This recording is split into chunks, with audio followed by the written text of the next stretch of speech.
Hello everyone, welcome to a online solution. मैं हूं अशफाक। कैसे आप लोग? तो आज आपके लिए लाया हूं संडे का धमाकादार वाला टेस्ट। ठीक है, इसमें टोटल आपको 40 प्रश्न देखने को मिलेगा और इसमें मैं सिर्फ साइंस, सोशल और मैथ को यहाँ पे ऐड किया हूँ। बाकी ग्रामर और व्याकरण जो भी इसमें ऐड नहीं किया हूँ फिलहाल। ठीक है, जैसे हम लोग फिलहाल साइंस, सोशल, मैथ पढ़ने वाले हैं। 40 सवाल इतना इंपॉर्टेंट है कि आप कुछ कह नहीं सकते हैं। इसमें कम से कम 10 से 15 मैथ मिलेगा, साइंस में मिलेगा और सोशल में मिलेगा। बहुत ही मज़ा आ जाएगा। मैं उम्मीद करता हूँ उन स्टूडेंट्स से जो डेली यहाँ पे मेरे चैनल पे आकर के कंटिन्यू करीब 2 से 3 महीना से कंटिन्यू यहाँ पे जब भी मैं पढ़ा रहा हूँ तो आकर के यहाँ पढ़ रहे हैं, उन लोग से मैं उम्मीद करूँगा 40 में 40 आना चाहिए। और बाकी जो पहली बार देख रहे हैं तो चैनल को भी सब्सक्राइब कर लेना और आपको पता भी चल जाएगा मैं किस किस टाइम पढ़ाता हूँ। तो वीडियो को देर नहीं करेंगे, एकदम फटाफट स्टार्ट करेंगे। अगर लगेगा कि मैं आपको फास्ट बता रहा हूँ ना तो पहले वीडियो रोक देना, आंसर दे लेना, उसके बाद फिर वीडियो आगे बढ़ाना। ठीक है, लेकिन आप लास्ट मुझे कमेंट जरूर करना कि 40 में कितना नंबर आपको आया। Okay ready? Okay ready. तो पहला सवाल आपके यहाँ पे सामने है, मानव रक्त में कौन सी धातु पाई जाती है? मानव रक्त जो खून होता है ना ब्लड में, कौन सी धातु पाए थे? जो खून होता है ब्लड, उसमें कौन सी धातु? सोना, सोडियम, सल्फर, इनमें से कोई नहीं।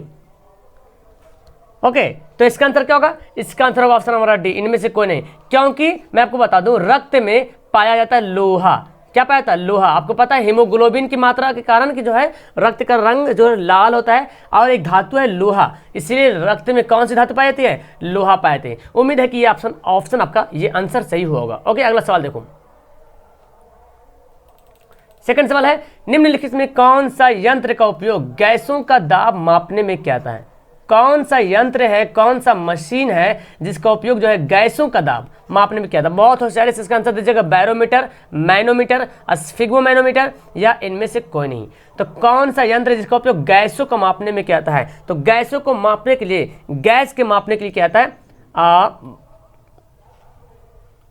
आंसर हमारा होगा बी, मैनोमीटर। क्या होगा? मैनोमीटर। और अब बहुत लोग बैरोमीटर बोल रहे थे। बैरोमीटर को वायु दाब मापने करते हैं जी, वायु दाब मापने में करते हैं बैरोमीटर का उपयोग। ठीक है, वायु दाब मापने में करते हैं बैरोमीटर का उपयोग। और स्फिग्मोमैनोमीटर देखना ना, ये है बीपी, ब्लड प्रेशर के मापने के लिए स्फिग्मोमैनोमीटर का इस्तेमाल करते हैं। ठीक है, याद रहेगा आपको कि गैसों का दाब मापने में क्या काम किया था? मैनोमीटर। ठीक है, अब बैरोमीटर वायु दाब, स्फिग्मोमैनोमीटर हो गया आपका ब्लड प्रेशर जांचने के लिए। ओके, अगला सवाल देखो, आरबीसी की मृत्यु कहाँ होती है? आरबीसी यानी कि रेड ब्लड सेल या कार्पसल से भी इसको बोलते हैं। तो इसकी मृत्यु कहाँ होती है? तो आरबीसी की मृत्यु कहाँ होती है? ओके, तो यहाँ बोला गया कि आरबीसी की मृत्यु कहाँ होती है? रक्त में, वृक्क में, प्लीहा में, यकृत में।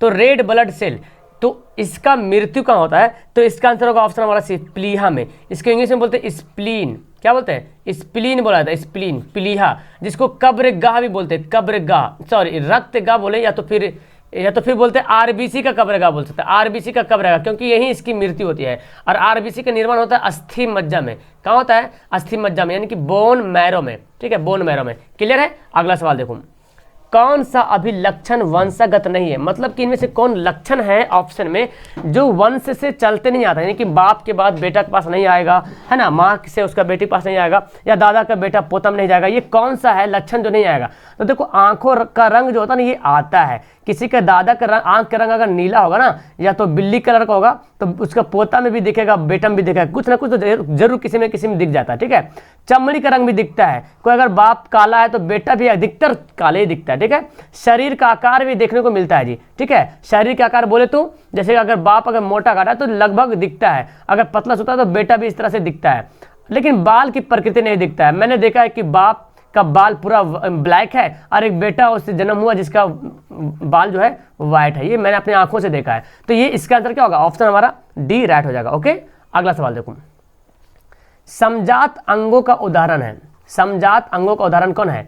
हमारा हाथ और कुत्ते का अग्रपाद, हमारे दांत और हाथी के दांत, आलू और घास के ऊपरी भूस्तरी, सभी। तो समजात अंग का उदाहरण क्या? समजात मतलब समान काम करने वाला अंग, जो समान काम करने वाला अंग होता है उसको बोलते हैं समजात अंग।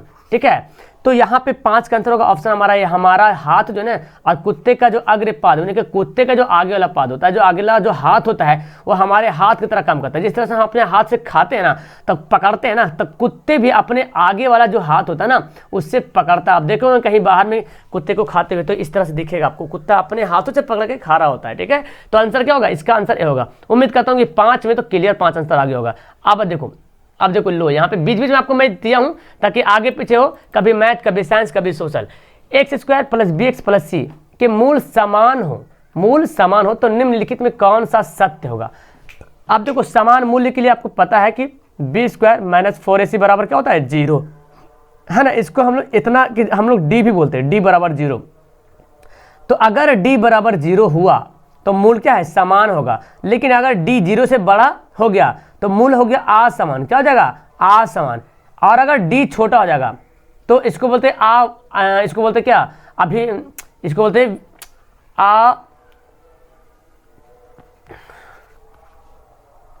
इसको अवास्तविक बोलते हैं, अवास्तविक या तो काल्पनिक बोलते हैं, है ना। अवास्तविक बोलेंगे या काल्पनिक अगर दी छोटा हो जाएगा तो फिलहाल देखो इसमें हमको देखना समान बोला तो समान वाला लेंगे, क्लियर है। तो समान लेना हमको बी स्क्वायर माइनस 4ac बराबर 0। अब इसको हल कर, यहाँ पे कुछ वैल्यू नहीं दिया, सिर्फ इसको हल कर दीजिए। तो बी स्क्वायर माइनस 4ac को इधर दाएं तरफ ले जाएंगे तो क्या बनेगा, प्लस बराबर में जाके प्लस 4ac। तो देखिए ऑप्शन दिख रहा है प्लस 4ac, है ना। 6 का आंसर क्या होगा, ऑप्शन हमारा ए हो जाएगा, क्लियर है। अगला सवाल पढ़ते हैं जी। अगला सवाल आपके सामने हाजिर है। एक वृत्त की परिमाप एवं क्षेत्रफल बराबर है, यानी कि जो वृत्त का परिमाप है वही उसका क्षेत्रफल है। और तो वृत्त की त्रिज्या क्या होगी। बहुत ही हल्का सवाल है, एग्जाम में आया हुआ सवाल है, ठीक है। ये सब सवाल गलती नहीं होनी चाहिए आपसे। एक वृत्त की परिमाप, अब मेरे ख्याल से जो कंटिन्यू पढ़ रहे हैं, जो स्टूडेंट कंटिन्यू पढ़ रहे हैं ना, उसको ये सवाल एकदम याद हो गया होगा दिमाग में। एक वृत्त का परिमाप का फॉर्मूला क्या होता है, 2πr।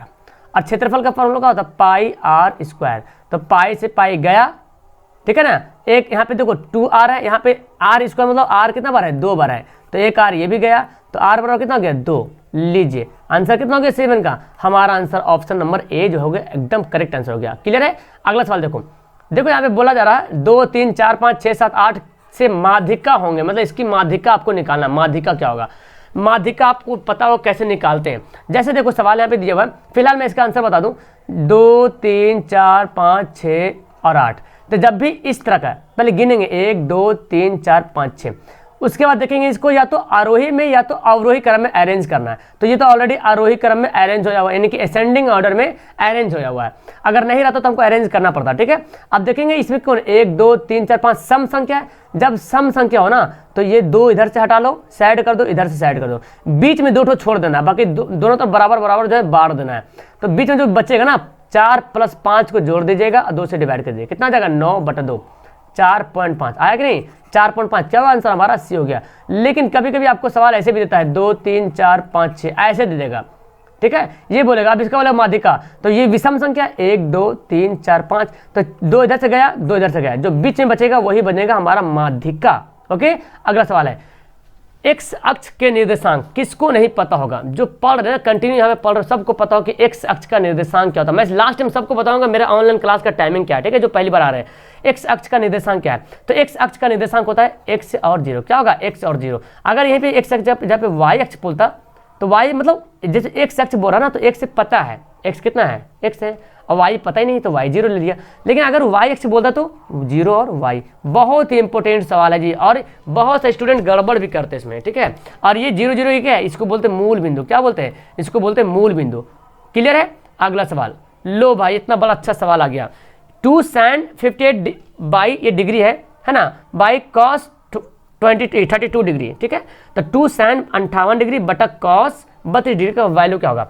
आप देखो पढ़े होंगे, देखो क्या करेंगे, 2 sin को चेंज करेंगे cos में, तो आपको पढ़ा, आप पढ़े कि ऐसे कि नहीं, 90 माइनस थीटा। देखो जी 90 में से 32 घटा देंगे तो कितना बचेगा, 52 बचेगा। एक बात आप ख्याल रखें, जब भी आप मैथ आगे बना रहे हैं ना तो पीछे मुड़ के देखिए। जैसे मैं यहाँ से यहाँ बना तो पीछे मुड़ के देखिए कि इसमें कुछ इफेक्ट तो नहीं हुआ ना, कुछ प्रभाव नहीं पड़ना चाहिए। तो अगर प्रभाव पड़ा तो समझो आप गलत हो रहे हैं। देखो 90 में से 32 घटेगा, कितना आएगा बोलो, 52 58 आया कि नहीं। तो देखो 58 आ रहा, हम इसको ऐसे लिख सकते हैं ना, जी बिल्कुल लिख सकते हैं। और ये हमारा cos 32, तो देखो sin 90 माइनस थीटा का फॉर्मूला होता है। sin 90 माइनस थीटा का क्या फॉर्मूला होता है, cos थीटा, और थीटा की जगह पे कितना हमारा है 32 है, 32 यहाँ पे लिख देंगे और नीचे cos 32, जब cos cos गया कितना बचा 2, यानी कि आंसर हमारा डी। क्लियर है एकदम, 10 सवाल एकदम क्लियर हो गया आप लोग को। अब देखो जी ये आ गया आपका सवाल सोशल साइंस का। ओहो बड़ा अच्छा सवाल है। इनमें से खरीफ फसल कौन है? खरीफ, रबी और खरीफ, यही दो प्रश्न है जो आपको परेशान करता होगा बहुत, रबी और खरीफ। और एग्जाम में भी यही दोनों पूछता है, रबी फसल या खरीफ फसल, इसके आगे कुछ पूछेगा नहीं, एकदम चैलेंज है। और इस बार तो और हल्का है, कोरोना के महामारी में एकदम हल्का, समझ रहा कि बच्चा एकदम कुछ पढ़ ही नहीं रहा। और आप लोग तो किस्मत का धनी हो कि मैं पढ़ा रहा हूँ, एक से एक यहाँ पे टीचर है ऑनलाइन पढ़ाने वाले, ठीक है। तो खरीफ फसल कौन है? खरीफ फसल है हमारा धान, ठीक है। और रबी बोल दे तो क्या हो जाएगा? गेहूं हो जाएगा। रबी फसल कौन है? गेहूं है। क्लियर है, आंसर आपका आ गया होगा। अगला सवाल देखो, मेटरनिक कौन था जी? लो भैया, मेटरनिक कौन था बताइए इसको। ऑस्ट्रिया का चांसलर था, फ्रांस का सम्राट था, रूस का जार था या पर्सा का चांसलर था? मेटरनिक कौन था? ओके, तो इसका आंसर होगा ऑस्ट्रिया का चांसलर था। कौन था? ऑस्ट्रिया का चांसलर था कौन? मेटरनिक। तो आंसर हमारा ए इसका राइट हो जाएगा। ओके, तो इसका आंसर क्या हो गया? ऑप्शन हमारा ए राइट हो गया। अगला सवाल देखो जी, सीडान का युद्ध कब हुआ? सीडान या सेडान भी कहीं लिखता है, कहीं सेडान कभी सीडान। तो सीडान का युद्ध किसके किसके बीच हुआ ये आपको बताना है। सीडान का युद्ध जो है किसके किसके बीच हुआ? ऑस्ट्रिया और पर्सा के बीच, पर्सा और डेनमार्क के बीच, फ्रांस और पर्सा के बीच, और इटली और रोम के बीच। तो सेडान का जो युद्ध हुआ था वो हुआ था फ्रांस और पर्सा के बीच। किसके बीच हुआ था? फ्रांस और पर्सा के बीच हुआ था, फ्रांस और पर्सा के बीच। इसीलिए मैं एक और मोटिवेशन यहाँ पे एक लाइन बोलना चाहता हूँ कि जिसको जो कहना है कहने दो, जिसको जो कहना है कहने दो, अपना क्या जाता है यार, जिसको जो कहना कहने दो ना, अपना क्या जाता है। ये वक्त वक्त की बात है यार, ये वक्त वक्त की बात है, सबका वक्त आता है और अपना भी वक्त आएगा, है ना। ओके, अगला सवाल देखो, किस गोलमेज सम्मेलन में गांधी जी ने भाग लिए थे? तो गोलमेज सम्मेलन आपको पता 3 बार गोलमेज सम्मेलन हुआ था, 1930 में, 1931 में और 1932 में। ये गोलमेज सम्मेलन 3 बार हुआ था। तो एक बार जो सेकंड वाला हुआ था ना, द्वितीय गोलमेज सम्मेलन, जिसमें गांधी जी ने भाग लिया था। क्लियर है, आंसर हमारा बी हो गया। अगला सवाल देखो, रॉलेट एक्ट किस वर्ष पारित हुआ? बहुत ही खतरनाक कानून, रॉलेट एक्ट, जिसको बिना किसी कारण के, बिना किसी मारपीट के, खाली बस शक हो गया कि ये बंदा डाकू है, ये बंदा मेरे खिलाफ काम कर रहा, पकड़ लो और जेल के अंदर डाल लो। इसके खिलाफ कोई सुनवाई नहीं करेगा, कोई जज इसके खिलाफ नहीं बोलेगा, कोई आदमी इसको नहीं मतलब छुड़ा सकता है, ठीक है। ये होता था रॉलेट एक्ट, काला कानून इसको कहा जाता था। किस वर्ष पारित किया गया था? 13 अप्रैल 1919, 13 मार्च 1919, 13 मई 1919, 13 जुलाई 1919। तो 15 का यहाँ पर आंसर होगा 13 अप्रैल 1919। ऐसे के बाद जो है जलियांवाला बाग हुआ था, हत्याकांड, जो कि आपको इसके बारे में बहुत अच्छी तरीके से पता है। अगला सवाल, लो भाई फिर से आ गया हमारा मैथ क्वेश्चन कि बिंदु 4 - 2 6 4 को मिलाने वाली रेखाखंड के मध्य बिंदुओं का निर्देशांक। मध्य बिंदु का निर्देशांक बहुत बार मैं पढ़ाया हूँ, ठीक है। अब जो कंटिन्यू पढ़ रहे हैं वो मत बोलना सर ये सब सवाल गलत हो रहा है, ठीक है। तो फॉर्मूला देखो, ये हमारा क्या x1 है, ये y1 है, ये x2 है, ये y2 है। तो फॉर्मूला क्या बनेगा? x1 + x2/2, y1 + y2/2। x1 कितना है जी? 4 है, x2 कितना है? 6/2, y1 कितना है? -2, y2 कितना है? 4/2। देखो 6 4 10/2, 2/2 कट गया, काटा पीटे करो, 5 1 कितना है? 5 और 1 आया। वाह, तो सबका आंसर मेरे ख्याल से आ रहा होगा, ऑप्शन हमारा बी। वेरी गुड, है ना, मजेदार से यहाँ पे सबका आंसर बी आ गया। ओके, सब नीचे कमेंट जरूर कीजिएगा लास्ट में। ओके, नेक्स्ट सवाल है कि sin 90 - थीटा क्या होता है? लो भाई, अभी मैं तुरंत इसके बारे में बताऊँ कि sin 90 - थीटा क्या होता है। और sin 90 - थीटा क्या होता है जी? sin A - sin A, cos A - cos A या cos A? तब बोलेंगे नहीं सर, माइनस वाला नहीं होता है सर, प्लस वाला होता है। बिल्कुल सही बोले आप, cos A होता है। sin 90 - थीटा क्या होता है? cos A या cos थीटा बोल दो, है ना, कोई दिक्कत नहीं जी। ओके, अगला सवाल देखो। तो मैं देखो कितना फास्ट में कर रहा हूँ सवाल को। आप पता है आपको यहाँ पे कितना टाइम हुआ? 13 मिनट 14 मिनट हो रहा और 18वां सवाल पढ़ रहे। ओहो, वृत्त के परिधि एवं व्यास का अनुपात क्या होता है? तो मुझे आपका समय का ख्याल है, ठीक है, क्योंकि आपका समय बहुत ही कीमती है, इसे गवाइएगा ना तो फिर वापस नहीं आएगा। वृत्त के परिधि एवं व्यास का अनुपात क्या होगा? तो वृत्त के परिधि का फॉर्मूला क्या होता है? 2πr। और व्यास क्या होता है? 2r। होता कि नहीं होता? व्यास को क्या बोलते हैं? d बोलते हैं। d बराबर क्या होता है? 2r। तो देखो 2 गया कम से, पाई r गया कम से, यहाँ बचा पाई, यहाँ बचा 1। ओहो, ऐसा है ना जी, आंसर हमारा सी हो गया। तो बहुत सारे बंदे ए भी मार रहे होंगे, कन्फ्यूज भी हो रहे हैं, ये कैसा सवाल आ गया है। सवाल बड़ा इजी है, कुछ भी नहीं, इसमें कुछ दम नहीं। पाई का वैल्यू लिख दो और व्यास का मान लिख दो। 2r मिलकर तो व्यास बनता ही है ना, तो सबको नानी घर भेजा दो यहाँ से। 2r खत्म, पाई और 1, आंसर हमारा सी। क्लियर है। अगला सवाल, प्रथम 5 विषम संख्याओं का माध्य लीजिए। माध्य पूछ रहा, मध्य या सॉरी माध्य बोल रहा, ठीक है। माध्य, माध्य जानते नहीं किसको बोलते हैं। तो पहले प्रथम 5 विषम संख्या निकालिए।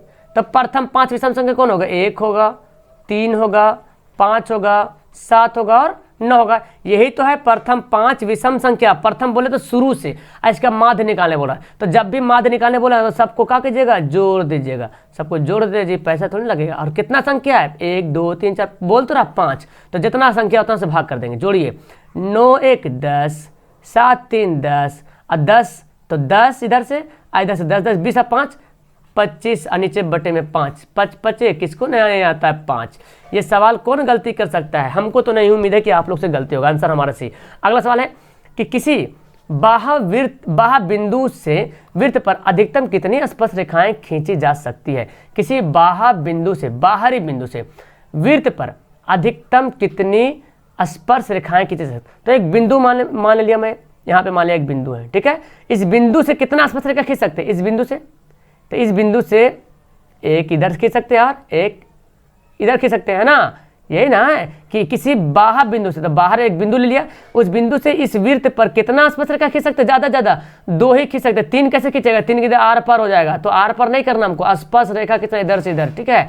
तो एक इधर और एक इधर, ठीक है। तो ये होता है हमारा स्पर्श रेखा, यानी कि 2 स्पर्श रेखा।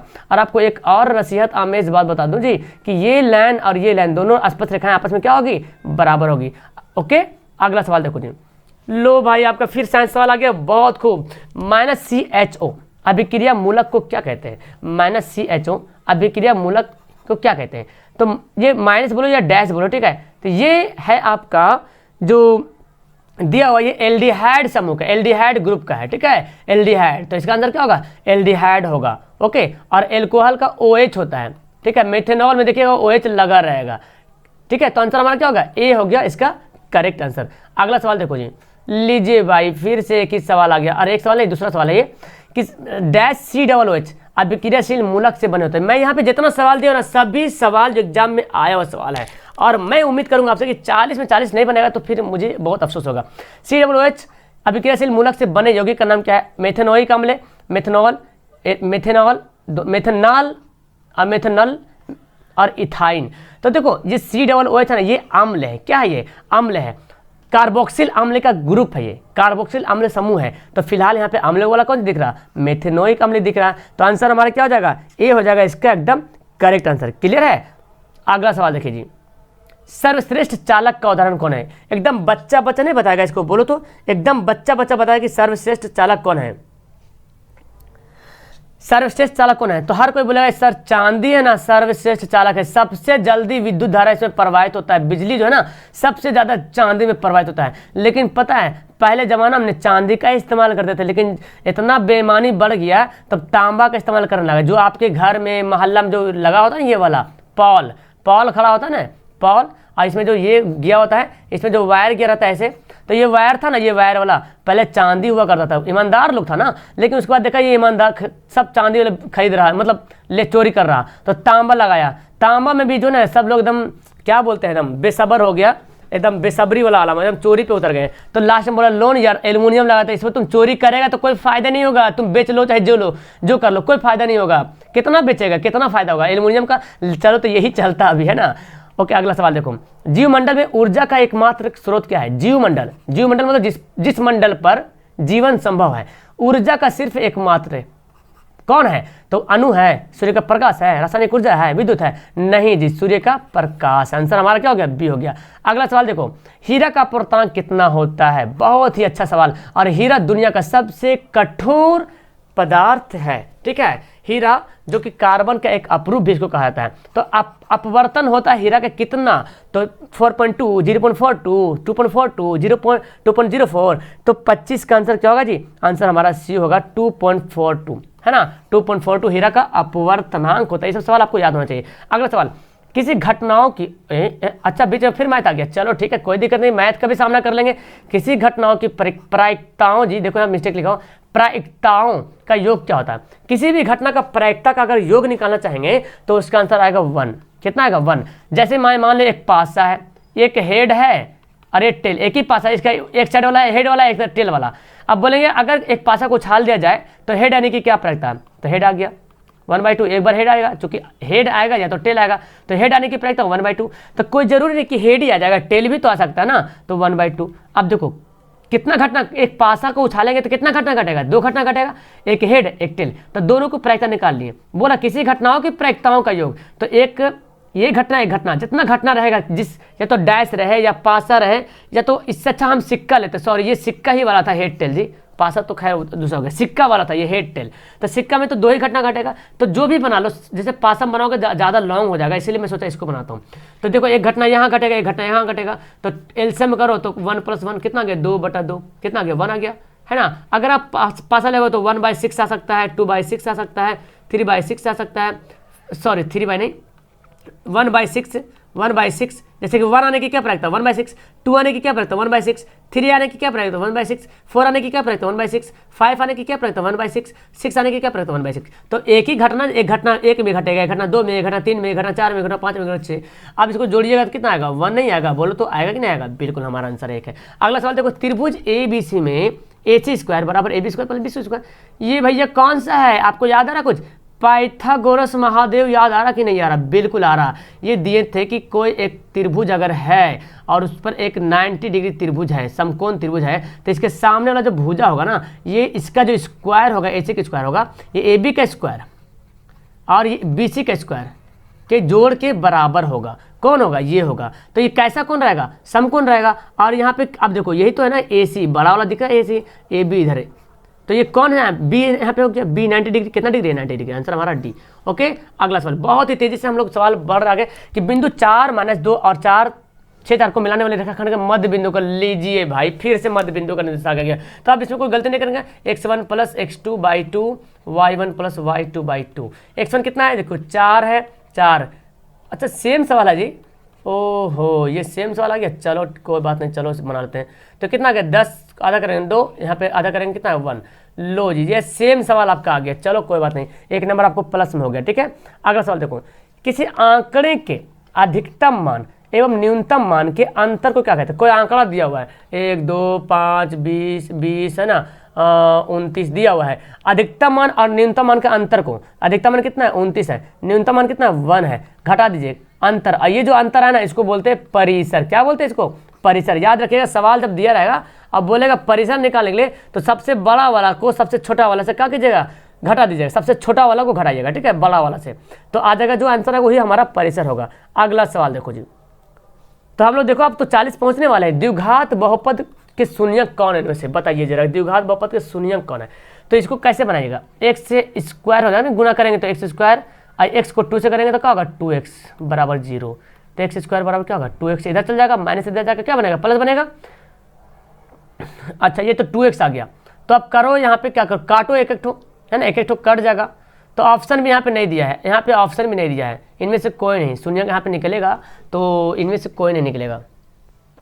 ये कुछ क्वेश्चन में ही कुछ मेरे ख्याल से मिस्टेक लग रहा, कुछ क्वेश्चन में यहाँ पे मिस्टेक लग रहा। ये सवाल पता है कैसे होना चाहिए? x² - 2 ऐसे, चलो इसको काटते हैं, ऐसा सवाल देखो, ठीक है। इसका शून्य क्या होगा? तो x² बराबर माइनस इधर जाएगा तो प्लस बनेगा, स्क्वायर को उधर भेजेंगे तो प्लस माइनस ओवररूट, तो एक ओवररूट प्लस में, एक ओवररूट माइनस में, तो यहाँ पे देखो है भी नहीं, यहाँ पे दोनों माइनस में, दोनों माइनस में, तो बोलो भाई वही आंसर हमारा डी हो गया ना, वही आंसर डी हो गया। चलो अगला सवाल देखते हैं।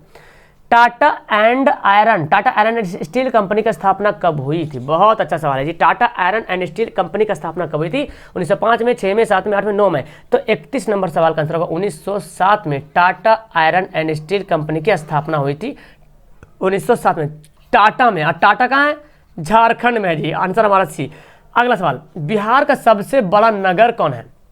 नगर समझ रहे हैं ना, टाउन जिसको बोलते हैं, सिटी भी बोल सकते हैं यहाँ पे, सिटी, टाउन तो छोटा बोलते हैं, सिटी। सबसे बड़ा सिटी कौन है बिहार का? सबसे बड़ा नगर पटना, भागलपुर, हाजीपुर, दरभंगा। तो हर कोई इसका आंसर सही बोलेगा, एकदम बच्चा बच्चा बोलेगा पटना। कहाँ जाएगा? पटना। काहे ले? तो बस आंसर हमारा है। अगला सवाल, कुशेश्वर स्थान किस जिला में स्थित है?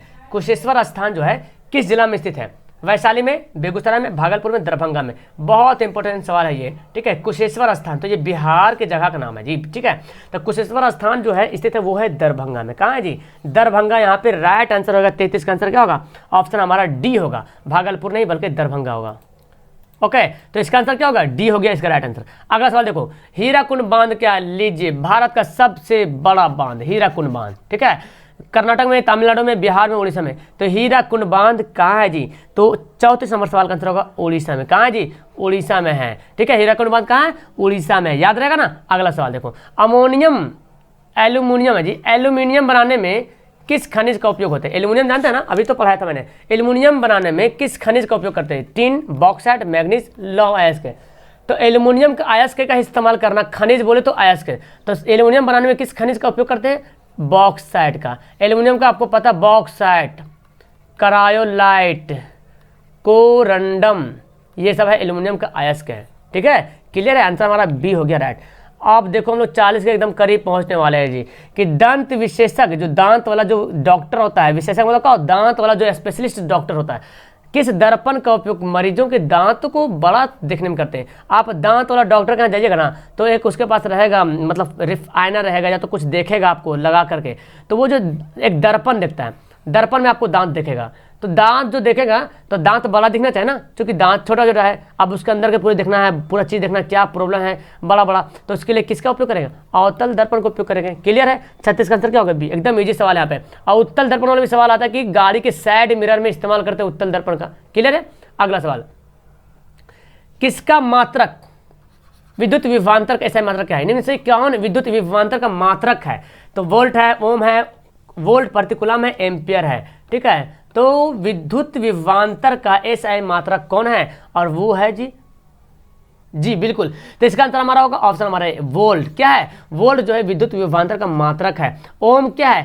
प्रतिरोध का मात्रक है। एम्पियर क्या है? विद्युत धारा का मात्रक है। एक आता वाट, वाट लगा दो किसको? शक्ति को, है ना, शक्ति का मात्रक है। और एक जूल आता है, कार्य, है ना। ये सब याद होना चाहिए आपको सभी, ये सब मात्रक। एक आता कुलाम, तो छोड़ी दे, कुलाम, कुलाम किसका मात्रक है? तो आवेश का मात्रक। क्लियर है? अगला सवाल देखो, कौन सा बूझा हुआ चूना है? अच्छा, बूझा हुआ मतलब क्या समझ रहे हैं? ये तो खेलते ना, बुझा बुझा हुआ खेलता है कि ये मतलब कहानी, या तो किसको बोलते हैं? पहेली बोलते हैं, बुझने वाला, ये वो नहीं है, ठीक है। बूझा हुआ चूना का मतलब ये हुआ ना कि किस चूना को पानी करके बुझा दिया गया है। एक्चुअली जो चूना होता है ना, कैल्शियम ऑक्साइड होता है चूना, कठोर। आप देखोगे घर में कलाई वगैरह करते पेड़, अब तो नहीं मिलता जी, तो पहले ढिक्का ढिक्का मिलता था चूना, मट्टी की तरह, ठीक है। और उसमें जब पानी डालते थे तो एकदम मतलब गर्म हीट हो जाता था, खौलता था ये वाला। तो यहाँ पे बोला कि वो तो ये बुझा नहीं, अब उसमें जब पानी डाल देंगे ना तो OH हो गया, कैल्शियम हाइड्रोक्साइड। क्या ये? Calcium hydroxide. ये तो कैल्शियम कार्बोनेट तो जानते हैं, ये कैल्शियम है। अगला सवाल, अब हम लोग खत्म करने वाले हैं। तो हमारा 38वां सवाल है, लोहा एवं इस्पात को जंग से सुरक्षित रखने के लिए उन पर किस धातु की पतली परत चढ़ाई जाती है? लाइनिंग आगे पीछे हो गया। तो लोहा या तो इस्पात, इस्पात जस्ट लाइक लोहे के टाइप का, थोड़ा सा इसमें डिफरेंट है, ठीक है। तो लोहा एवं इस्पात को जंग से बचाने के लिए उसमें किस धातु की परत चढ़ाते हैं, पेंट करते हैं? तो उसको करते हैं जिंक, जिसको बोलते हैं जस्तीकरण। क्या बोलते हैं? जस्तीकरण, गैल्वनाइजेशन बोलते हैं इसको, गैल्वनाइजेशन, जस्तीकरण बोलते हैं। तो जिंक याद रहेगा। तो लोहा और इस्पात को जंग से बचाने को याद रहेगा, कितना इजी तो है ना। जंग, देखो जंग भी जा से शुरू हो रहा और जिंक भी जा से शुरू हो रहा। तो आंसर क्या होगा हमारा? डी हो गया। और आखिरी सवाल, ओहो ये तो बड़ा फैंटास्टिक सवाल आ गया जी। एसिटिक अम्ल का IUPAC नाम क्या है? एसिटिक अम्ल का IUPAC नाम क्या है? तो अम्ल आ गया, तो अम्ल आ गया। तो अब यहाँ पे सोचना कि ये अम्ल होगा या ये अम्ल, ये दोनों तो होगा नहीं, क्योंकि अम्ल की बात आ गया। तो मेथेनॉल होगा या मेथेनोइक, एथेनॉइक अम्ल होगा या मेथेनोइक अम्ल होगा? तो पहले यहाँ पे बोल रहे हैं एसिटिक अम्ल, क्या बोला जा रहा है? एसिटिक अम्ल है, तो इसका आंसर होगा एथेनोइक अम्ल। क्या होगा? एथेनोइक अम्ल। तो इस तरह से आपका 40 सवाल कितने मिनट में? 30 मिनट के अंदर में 40 सवाल मैं क्लियर कर दूँगा, और बड़ा मजा आएगा आप लोग को मेरे ख्याल से ये टेस्ट देने में। तो क्या आप लोग जा रहे हैं क्या? तुसी जा रहे हो जी? तुसी ना जा जी। 40 नंबर है ना, 40 में कितना आंसर आया नीचे कमेंट करना। और जाते जाते मेरी एक बात तो सुनते जाओ कि जिंदगी जीना आसान नहीं होता, जिंदगी जीना आसान नहीं होता, बिना संघर्ष के कोई महान नहीं होता, जब तक ना पड़े हथौड़े की चोट। अब आपको हथौड़ा नहीं चलाना है, आपको पसीना बहाना है। जब तक ना पड़े हथौड़े की चोट, पत्थर भी भगवान नहीं होता है। जब आपको पता है ना, तो भगवान बनने के लिए आपको चोट खाना पड़ेगा। पत्थर को भगवान बनाना है तो उसको काटते हैं, तराशते हैं, तब तो जाके एक मूर्त बनता है, तो उसको लोग पूजते हैं। और आपको भी अगर महान बनना है ना, तो हथौड़े की चोट बोले तो पसीना बहाना पड़ेगा यहाँ पे। तो चलो वीडियो मजा आया होगा, लाइक तो सब कर देना, पहली बार है तो सब्सक्राइब जरूर करना। ओके, आपका यहाँ पे डेली क्लास चलता है सुबह 7 बजे, अभी 9:30 बजे सुबह नहीं चल रही क्लास, ठीक है। 12 बजे क्लास चल रही है, 3 बजे क्लास चल रही है, 7 बजे शाम को क्लास चल रही है, और 9:30 बजे डेली रिवीजन चलता है। रिवीजन में डिवीजन करते हैं, ठीक है यहाँ पे। ओके, तो वीडियो को लास्ट करता हूँ, मिलता हूँ आपको नेक्स्ट वीडियो में। That's all, thank you everyone. कैसे लगी वीडियो एकदम कमेंट जरूर कीजिएगा, प्यारा सा आंसर जरूर कीजिएगा। Okay, bye, that's all.